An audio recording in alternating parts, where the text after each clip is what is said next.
On this week's program, Daddy rolled a 1 has a critical miss. Sandy Peterson, B-Dubs, and Blaine Cooper face off a jumbo triple threat of idiotic takes. And Dunder Moose and NightDanger make an appearance because this week on Intelligence is a Dump Stat, it's ideas that are worse for your alignment than hitting the curb at an angle, doing 50. This is Driving and Dragons. I'm Daniel, and for weeks now we've been going over the peculiars and particulars of the alignment system in TTRPGs, particularly the 9 alignment system used in Dungeons and Dragons. Not long after I started reshooting that series, alignment has seen a resurgence as the debate du jour among online TTRPG personalities, ranging from the Bro SR echo chamber to large channels to venerable designers of some of the best games on the market.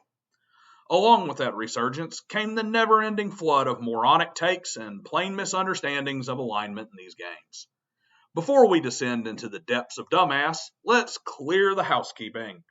Dodge Dart is still in New York, waiting on the state to clear the title. It's the government. What can you do? The good news is that paid members over at my Patreon can vote on the overall design concept for the restoration project until the day I post the video of the car's arrival in Alabama. After that, they will get a say in upcoming content as well as votes in future polls to determine the direction of the 1974 Dodge Dart project. Paid patrons will also have an automatic entry in the drawing to win the car once we get closer to the finished project. Other than that, please like and subscribe to the channel if you haven't already. Join the discussion in the comments where there are always some valuable insights, and share the video on your X, Facebook, or other social media platform because there's literally nothing that helps the channel grow more than sharing and commenting. So let's get the ball rolling on alignment. We start with Daddy Rolled a 1, one of the biggest dedicated OSR channels on YouTube with over 14,000 subs. Now, fair play to Daddy Rolled a 1. The primary focus of his video was on the original 3 alignment system and the original use of alignment, which was more like a faction system where characters were on one of 4 theoretical sides in a great cosmic battle. You were lawful, chaotic, neutral, dedicated to balance, or just neutral and apathetic to the whole struggle. However, he did go into alignment and was firm in his assertion that alignment was a choice and was a conscious dedication of the character based on ties to active cosmic forces. This is only marginally accurate in the white box and basic days. It is flat out incorrect in any use of alignment following the advent of advanced Dungeons and Dragons.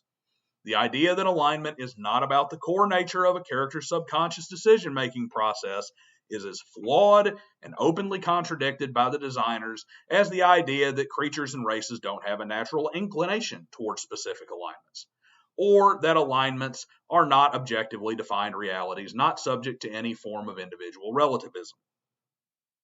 Overall, the video was a good one, and within its context, it makes its point pretty well. However, he did muddy the water significantly, and he didn't make this context as clear as it should have been. Speaking of unclear, friend of the channel and all-around good guy Dunder Moose decided to make a Dunderheaded statement on alignment straight out of his Bro SR membership guide and social media guidelines manual. It started with Sandy Peterson, who we will get to in a minute, posting about ignoring alignment and how it is a failed mechanic. Dunder Moose, as a card-carrying bro, can't have any aspect of first edition D&D challenged, so he fires off with the tired old callback to Appendix N. Quote, read 3 Hearts and 3 Lions by Poul Anderson. Alignment becomes plain, unquote. This isn't even idiocy. Idiocy is missing the point that pointing to 3 Hearts and 3 Lions to learn about alignment in any fashion except the faction play idea abandoned prior to AD&D is intentionally distorting the discussion. 3 Hearts and 3 Lions gives absolutely no insight into the personal character development aspects of alignment that are privy to every modern discussion of the topic. The book concerns an actual direct conflict between the lawful human world of fantastical Europe and the chaotic forces of the middle world where creatures like Nixies and Pixies and Trolls come from. And this is in no way applicable to the 9 alignment system being discussed in these broader TTRPG discussions. What's worse is the bros know this, Yet they choose to interject this idea that 3 hearts and 3 lions is some kind of ultimate guide to understanding the alignment system. There will undoubtedly be someone who chimes in with, of course they're talking about the 3 alignment system. It's the only real alignment, or some other variation of how badly they miss the point. So here it is. Here's the point. No one is discussing the original 3 alignment system. It is arguably a completely different mechanic, totally unrelated to the alignment system that's being discussed by everyone. Even the bros can't claim to be driving a 3 alignment position because they're AD&D zealots, and AD&D had the 9 alignment system. This is straight up one of 2 very clear things. It is either a bad faith effort to confuse the issue and cause chaos just to troll, or it's Dundermoose speaking about a book he hasn't read and is taking folks like B-dubs at their word, which is always a losing intellectual proposition. Sandy Peterson, of course, called him on this, pointing out that he had read the book more than once before Dunder had even been born, and that none of the characters in the book in any way embody their alignments as we know it today. Dundermoose, you are the bro that most people actually like. Don't go out acting like the ones that we all make fun of on a daily basis. Speaking of good old Sandy Peterson, he doesn't escape this week's episode either. My feelings on Sandy are pretty well known. He's a brilliant game designer who knows his craft front and backwards, is a genuinely good human being, and is a strong moral character up to and including not letting social pressure from the woke tards influence him. Kind of like how he will be at the upcoming VengerCon, despite the left-winged harpies crying out that Venger Satanus is the spawn of orange-skinned evil, and Sandy should bail on the con or face cancellation. Well, guess what? The con ain't canceled, and neither has Sandy. So if you can get to Wisconsin, make sure you go to VengerCon and show the cryboys that they have no power here. But you know what? Even Stevie Ray Vaughan missed a note here and there. And Sandy Peterson repeatedly misses it when it comes to alignment. His basic premise is that, as he says, every nuance that alignment can possibly give you is still there. You avoid the boot to the head brazen shove into categories that D&D gives you. He then goes on to use examples like, was World War II Germany the bad guys? Absolutely yes. Was World War I Germany? It's not that simple. Those following my alignment videos will know where I'm headed with this. Sandy's objections to alignment are largely coming from misusing the system as some sort of microscope to dictate every single action and the details of every decision made by a character. This is wrong. Alignment only works from a 10,000-yard view.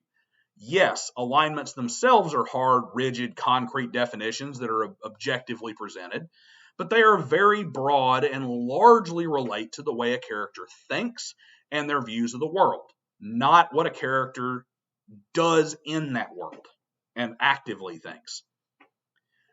Good characters largely don't do good because they think, what is the good thing to do? They do good because their brain defaults to what is largely the good option in most situations.